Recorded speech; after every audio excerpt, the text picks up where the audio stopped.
ఓం నమో భగవతే శ్రీ మేధాదక్షిణామూర్తయే. ఓం నమో భగవతే శ్రీ ఆదిశంకరాయ. ఓం నమో భగవతే శ్రీ రమణాయ. శ్రీ గురుభ్యో నమః. దేహాత్మబుద్ధి జనించిన తరువాతనే మనస్సులో సంకల్పాలు, ఇతరులు, కోరికలు, వాసనలు అన్నీ మొదలవుతాయి. అలాగే కర్తృత్వ భావన కూడా మొదలవుతుంది. నేను చేస్తున్నాను అన్న భావన ఈ అహంకారానికి ఉంటుంది. ఉన్న చిక్కంతా ఇక్కడే ఉంది. వ్యక్తి తానే కర్తను అనుకోవటం అది తప్పు. వేరే శక్తి చేస్తుంది, ఒక ఉच्चతర శక్తి నడిపిస్తూ ఉంటుంది. నిజానికి ఈ దేహాత్మ బుద్ధి అనేది తనకు ఒక పరిమితమైన జ్ఞానము. ఇది ఒక అభాస కాంతిలో తన మనుగడ సాగిస్తూ ఉంటుంది. పరిపూర్ణమైన జ్ఞానము ఆధారం చేసుకొని ఇది తన ఉనికిని ఏర్పరచుకుంటుంది. ఈ దేహాత్మబుద్ధి తనకు తానుగా ఏది చేసుకోలేని ఒక అసమర్థత దీనికి ఉంది. దీనికి సమర్థత లేదు. కానీ ఆ వ్యక్తి భావనతో ఈ జీవుడు నేను చేస్తున్నాను అన్న కర్తృత్వ భావన కలిగి ఉంటాడు. ఈ పని నేను కాబట్టి చేయగలను, నేను కాబట్టే ఈ పని సక్సెస్ అయ్యింది అన్న ఒక అహంభావము మొదలవుతుంది. అలానే అదే సమర్థత అనుకుంటాడు. ఈ జీవుడు అసమర్థుడు, కానీ తను సమర్థుడు అని అనుకుంటూ ఉంటాడు అన్ని విషయాల్లో. తను ఒక వ్యక్తి అని, తానే కర్తని అనుకోవటము అది తప్పు. అదొక వేరే శక్తి చేస్తుంది. మనిషి ఒక సాధనం మాత్రమే. ఆ స్థితిని అంగీకరిస్తే మనిషికి ఏ కష్టాలు ఉండవు. లేకపోతే అతడు వాటిని కొని తెచ్చుకుంటాడు. గుడి గోపురం మొదట్లో ఉండే శిల్పాన్ని చూడు. ఆ బొమ్మని చూస్తే గోపురం యొక్క బరువంతా దాని భుజాల మీదే ఉన్నట్టు కనపడుతుంది. ఆ శిల్ప భంగిమ, ఆ రూపము అంత బరువుని మోస్తున్నట్టే అనిపిస్తుంది. కానీ కాస్త ఆలోచించు. గోపురం భూమి మీద నిర్మింపబడింది. దాని పునాదుల మీద అది నిలబడుతుంది. ఆ శిల్పం గోపురంలో ఒక భాగమే. కానీ చూడటానికి మాత్రం అది గోపురం యొక్క బరువునంతా మోస్తున్నట్టు ఉంటుంది. తమాషాగా లేదు? అంతా తానే చేస్తున్నాననుకునే వారి పరిస్థితి ఇంతే అని భగవాన్ రమణులు చెప్తున్నారు. అంటే ఈ జీవుడు తను అసమర్థుడు అని గుర్తించడు. తనే సమర్థవంతుడు, తనే అన్ని పనులు చక్కబెడతాడు అని అనుకుంటూ ఉంటాడు. ఈ అనాత్మ, ఈ జీవుడు, ఈ దేహాత్మబుద్ధి కలిగిన ఈ జీవుడు ఆత్మ చేతిలో ఒక పనిముట్టు మాత్రమే. కానీ ఆ విషయము గుర్తించడు. కనీసము నేనెవరు అన్న విచారణ కూడా చేయకపోవటం వల్ల, అవిచారం వల్ల దుఃఖం ఏర్పడి తానే కర్తని అని అనుకుంటూ ఉంటాడు. దానివల్ల తను చేసే పని యొక్క అవి ఫలాలు ప్రతికూలమైన, అనుకూలమైన ఈ అహంకారమే తీసుకుంటుంది. అనుకూలమైతే ఆనందిస్తాడు, ప్రతికూలమైతే దుఃఖిస్తాడు. అంతా దేహమే నేను అనుకుంటం వల్ల వచ్చిన తిప్పలు. ఈ దేహాత్మ బుద్ధి ఉన్నంత వరకు ఈ కర్తృత్వ భావన ఉండి తీరుతుంది. దానివల్ల వచ్చిన ఫలాలు పుణ్యానికి పుణ్యము, పాపానికి పాపము, ఎత్తుకు ఎత్తు అన్నీ ఈ అహంకారమే అనుభవిస్తూ ఉంటుంది. అందుకే భగవాన్ రమణులు ఉపదేశసారంలో కర్తురాజ్ఞయ ప్రాప్యతే ఫలం, కర్మ కిం పరం, కర్మ తజ్జడం అన్నారు. దైవ శాసనము బట్టి కర్మఫలం లభిస్తుంది. కర్మ దైవమా? కానే కాదు. కర్మ ఒక జడ పదార్థము అని చెప్పారు భగవాన్ రమణులు. ఒక పని పుట్టాలి అంటే ఆ పని చేసేవాడు ఉండాలి. ఇప్పుడు కుండ పుట్టాలి అంటే కుమ్మరి ఉండాలి. కుమ్మరి లేకపోతే కుండ పుట్టదు. కుండ తయారవటము, కుండ పుట్టటము అనేది ఒక పని. అలాగే నటించటము అనేది ఒక పని. నటించేవాడు ఉండబట్టే నటించటము అనేది జరుగుతుంది. నటించటము అనేది తనకు తానుగా చేసుకోలేదు. నటించటము అనేది జరగాలి అంటే అక్కడ నటించేవాడు ఉండాలి. యాక్టింగ్ ఉండాలి. యాక్టింగ్ చెయ్యాలి అంటే అక్కడ యాక్టర్ ఉండాలి. ఒక ఫంక్షన్ పుట్టాలి అంటే అక్కడ ఒక ఫంక్షనర్ ఉండాలి. ఇక్కడ పని పుట్టడము, పని చెయ్యటము అంటే ఆ పని చేసేవాడు ఒకడు ఉండాలి. ఎలాగైతే కుండ తయారు చేయబడ్డదో దానికి కారణము కుమ్మరివాడు. కుమ్మరివాడు ఉండబట్టే కుండ తయారు చేయబడ్డది. అంటే కుండ తయారు చేయడం అంటే ఒక పని పుట్టింది అని. దీన్ని బట్టి పని తనకు తానుగా ఏమీ చేసుకోలేదు. పని అనేది ఒక జడము. కుండ కూడా ఒక జడ పదార్థము. కుమ్మరివాడు ఉండబట్టి కుండ పుట్టింది. అలాగే ఈ దేహాత్మ బుద్ధి ఉండబట్టి అక్కడ పని పుట్టింది. అంటే ఈ దేహాత్మ బుద్ధి కలిగిన జీవుడు ఉండబట్టి అక్కడ ఆ పని పుట్టింది. కాబట్టి వాడు ఏమనుకుంటాడు అంటే నేను చేస్తున్నాను అన్న భావన ఏర్పడుతుంది. కుమ్మరివాడిని అడిగితే ఈ కుండ ఎవరు తయారు చేశాడు అంటే నేను చేశాను అని చెప్తాడు. అలాగే ఈ దేహాత్మ బుద్ధి కలిగిన ఈ జీవుడు కూడా నేను చేస్తున్నాను, నేను చెయ్యకపోతే ఎవరు చేస్తారు ఈ పని అన్న భావన కలిగి ఉంటాడు. అందుకని ఆ పని యొక్క ఫలితములు ప్రతికూలమైన అనుకూలమైన తనే స్వీకరిస్తాడు. దానివల్ల దుఃఖానికి లోనోయి సమస్యల్ని కొని తెచ్చుకుంటున్నాడు. నిజానికి మనం కనుక ఇక్కడ విచారిస్తే పని ఎట్టయితే జడమో, అంటే కుండ ఎట్టాగైతే జడమో కుమ్మరివాడు కూడా జడమే. అంటే ఈ దేహాత్మ బుద్ధి కలిగిన ఈ జీవుడు కూడా జడమే.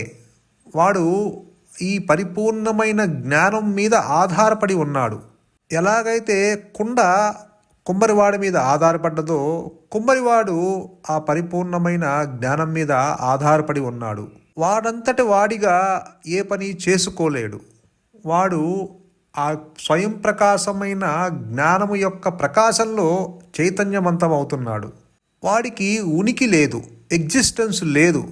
వల్ల అంటే వాడు స్వయం ప్రకాశము కాదు. ఎలాగైతే మనము సూర్యప్రకాశంలో మనము అన్ని పనులు చేసుకోగలుగుతున్నామో అలానే స్వయం ప్రకాశమైన ఆత్మ చైతన్యంలో ఈ పరిమితమైన జ్ఞానము అన్ని విషయాలని సేకరించి తెలుసుకుంటూ ఉంటుంది. కానీ ఆత్మకిను ఈ పరిమితమైన జ్ఞానానికి ఎటువంటి సంబంధం లేదు. సూర్యుడికిను ఈ సూర్యప్రకాశంలో పనులు చేసుకునే ఈ జీవుడికి ఎటువంటి సంబంధము లేదు. సూర్యుని యొక్క ప్రకాశం లేకపోతే అంతా చీకటిగానే ఉంటుంది. చీకటిలో మనము దేనిని గుర్తించలేము, మనము ఏ పని చేసుకోలేము. అలాగే ఈ జీవుడు కూడా ఆత్మ ప్రకాశంలో చైతన్యవంతమయ్యి మనము ఇక్కడ అన్నీ గుర్తించగలుగుతున్నాము. ఈ పరిమితమైన జ్ఞానంతో అన్నీ తెలుసుకోగలుగుతున్నాము. ఆత్మ లేకపోతే అహంకారము నిలవలేదు. అహంకారము లేకపోతే ఆత్మకి వచ్చిన నష్టమేమీ ఉండదు. అహంకారము ఉన్నా లేకపోయినా ఈ జీవుడు, ఈ దేహాత్మ బుద్ధి కలిగిన ఈ జీవుడు, ఈ మాయా నేను ఉన్నా లేకపోయినా ఆత్మకొచ్చిన నష్టమేమీ ఉండదు. ఎందుకంటే అది జ్ఞానవృత్తి చేత నిత్యము తన్ను తాను తెలుసుకుంటూ ఉంటుంది. కాబట్టి అక్కడ రెండవ వస్తువు అనేది లేదు. కాబట్టి ఆత్మకొచ్చిన నష్టమేమీ ఉండదు అక్కడ. అంటే ఈ అహంకారము, ఈ అహంభావము నేనంటే ఈ యొక్క శవబుద్ధి, నేనంటే ఒక దేహాత్మ బుద్ధి కలిగిన ఈ జీవుడికి ప్రతిదీ నేను చేస్తున్నాను అని అనుకుంటూ ఉంటాడు. అది కేవలము భావనే. ఇందాక చెప్పినట్టు కుండ ఎట్టయితే జడ పదార్థమో కుమ్మరివాడు కూడా జడ పదార్థమే. అలాగే ఇక్కడ ఈ పని కూడా జడ పదార్థము. అదే భగవాన్ ఉపదేశసారంలో కూడా చెప్పారు. కర్మ తజ్జడం అన్నారు, కర్మ జడ పదార్థము అన్నారు. ఇక్కడ విచారణ చేస్తే కర్మ జడ పదార్థము, కర్మని చేసేవాడు ఆ దేహాత్మ బుద్ధి కలిగిన ఆ జీవుడు కూడా జడ పదార్థమే. ఇక్కడ విచారిస్తే అహంకారము కూడా ఈ చేసేవాడు అంటే ఈ దేహాత్మ బుద్ధి కలిగిన ఈ జీవుడు కూడా అసలు లేనే లేడు. ఈ అహంభావము అసలు జనించనే లేదు. ఆది నుంచి అహంకారము తృణీకరించబడ్డది అని శంకరులు చెప్తున్నారు.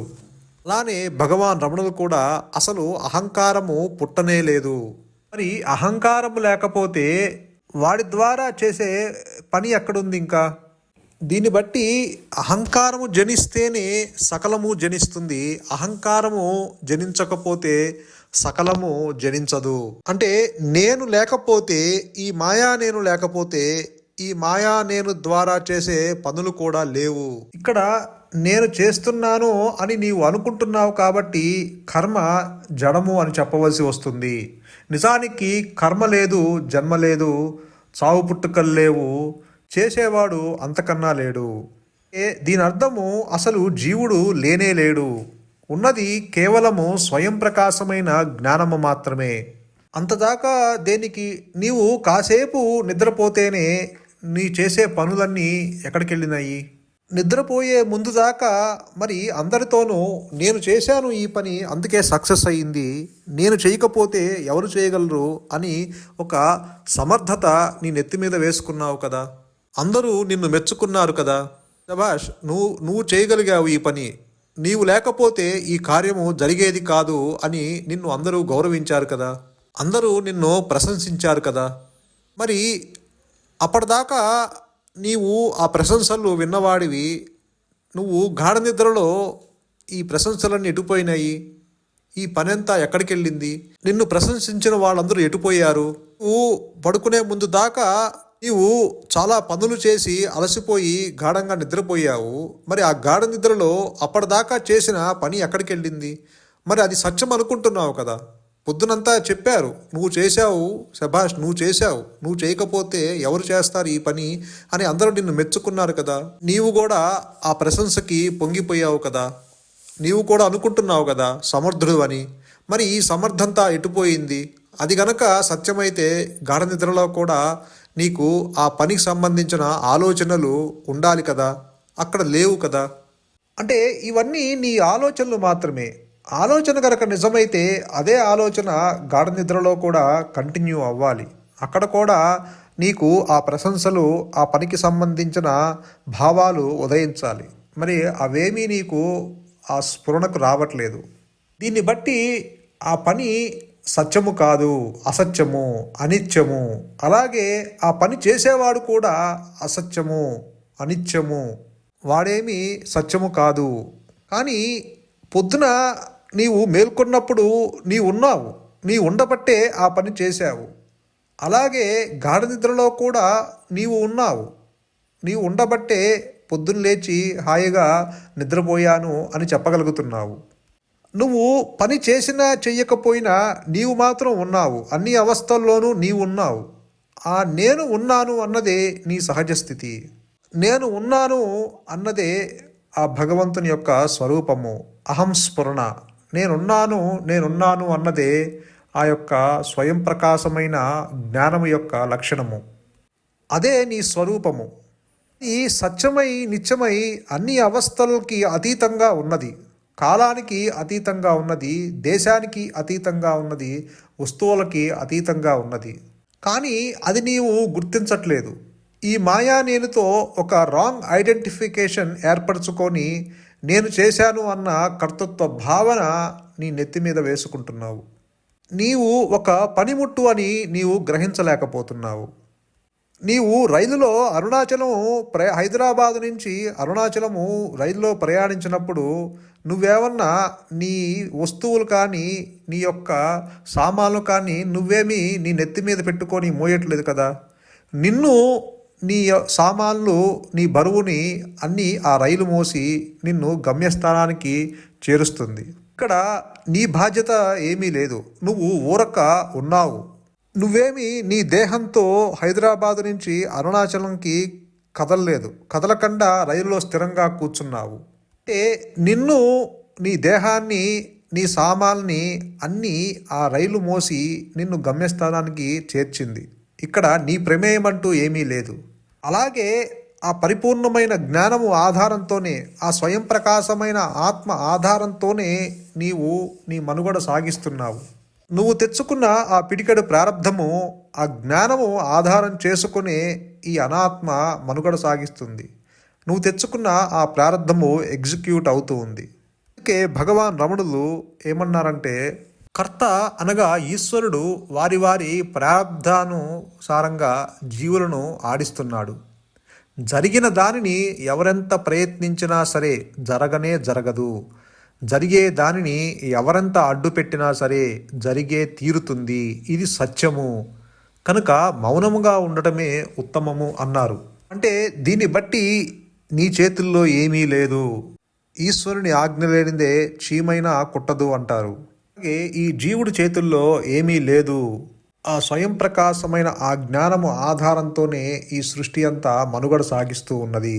The self that does everything అనేది సత్యము. ఆ జ్ఞానము ఆధారంతోనే ఈ మాయ మనుగడ సాగిస్తూ ఉన్నది. ఈ మాయ ఉన్నా లేకపోయినా, ఈ సృష్టి ఉన్నా లేకపోయినా, ఈ జీవుడు ఉన్నా లేకపోయినా ఆత్మకొచ్చిన నష్టమేమీ లేదు. ఆత్మకిను ఇటుపక్క వీటికి ఎటువంటి ఇసుమంత సంబంధము కూడా లేదు. సూర్యుని యొక్క ప్రకాశంలో ఆ సూర్యరశ్మి ఆధారం చేసుకొని ఆ మొగ్గ వికసించి ఒక అందమైన పుష్పంగా తయారు అవ్వచ్చు. కానీ ఆ సూర్యుడికి ఆ మొగ్గకి ఎటువంటి సంబంధం లేదు. అలానే ఆ స్వయం ప్రకాశమైన ఆత్మ చైతన్యంలోనే ఈ మాయ మనుగడ సాగిస్తుంది. కానీ మాయకి ఆత్మకి ఎటువంటి సంబంధము లేదు, ఎటువంటి రాకపోకలు లేవు. కాబట్టి కర్మ అనేది ఒక జడ పదార్థము. ఈ పరిమితమైన జ్ఞానము కూడా అటు జడము కాక ఇటు పూర్ణ చైతన్యము కాక మధ్యలో ఒక చిత్ జడ గ్రంథిలాగా ఒక భ్రమ, ఒక పరిమితమైన జ్ఞానము ఉద్భవించినట్టుగా ఉంటుంది. నిజానికి అది లేదు, ఉన్నది జ్ఞానము మాత్రమే. అందుకే భగవాను అది ఉద్భవించిందేమో గమనించు అంటారు, విచారం చేయమంటున్నారు. అది లేదని కేవలము ఆత్మ అనుగ్రహం చేతనే అది లేదని తెలుస్తుంది. తెలియటము అంటే ఈ వ్యక్తి భావన నిలుపుకొని తెలియటం కాదు. ఆత్మ అనుగ్రహము కేవలము ఆత్మకే. వ్యక్తిగత ఆత్మ అనుభవాలు ఉండవు అంటారు గురువుగారు. వ్యక్తిత్వము నిలబెట్టి ఆత్మ అనుగ్రహం లభించదు. ఆత్మ అనుగ్రహంలో అజ్ఞానము పూర్తిగా ధ్వంసమవుతుంది. అజ్ఞానము అసలు ఉండదు. సూర్యుని ప్రకాశంలో చీకటి లేనట్టు ఆత్మ సాక్షాత్కారంలో, ఆత్మస్థితిలో, ఆత్మనిష్టలో అజ్ఞానానికి తావులేదు. నిజానికి ఉన్నది ఆత్మ మాత్రమే. ప్రపంచము, జీవాత్మ, భగవంతుడు అవి ముత్యపు చిప్పలో వెండి వలె కల్పనా మాత్రులే అంటారు భగవాన్ రమణులు. అదే నొక్కి ఒక్కాణిస్తున్నారు మన గురువుగారు మేధా దక్షిణామూర్తి గారు. గురువుగారి అనుభవంలో కూడా ఉన్నది స్వయం ప్రకాశమైన జ్ఞానము మాత్రమే, ఉన్నది స్వయం ప్రకాశమైన ఆత్మ మాత్రమే, లేనిది సృష్టి అని మనకి రోజు చెప్తూనే ఉన్నారు. కాబట్టి నీవు ఒక అసమర్థుడు అని గుర్తించి అది మంచైనా చెడైనా భగవంతుని యొక్క ప్రసాదంగా, ఆ ఈశ్వరుని యొక్క ప్రసాదంగా స్వీకరించి ముందుకు వెళ్ళటం తప్ప మనకి వేరే మార్గం లేదు. నేను చేస్తున్నాను అన్న భావనే నీకు బంధం కలిగిస్తుంది. అందుకని నీవు ఆత్మచేతిలో ఒక పనిముట్టు అని గ్రహించి ముందుకు వెళ్ళమంటారు గురువుగారు. సంతోషం. మౌనమే శరణ్యం. మౌనమే నీ సహజత్వం. ధన్యోస్మి.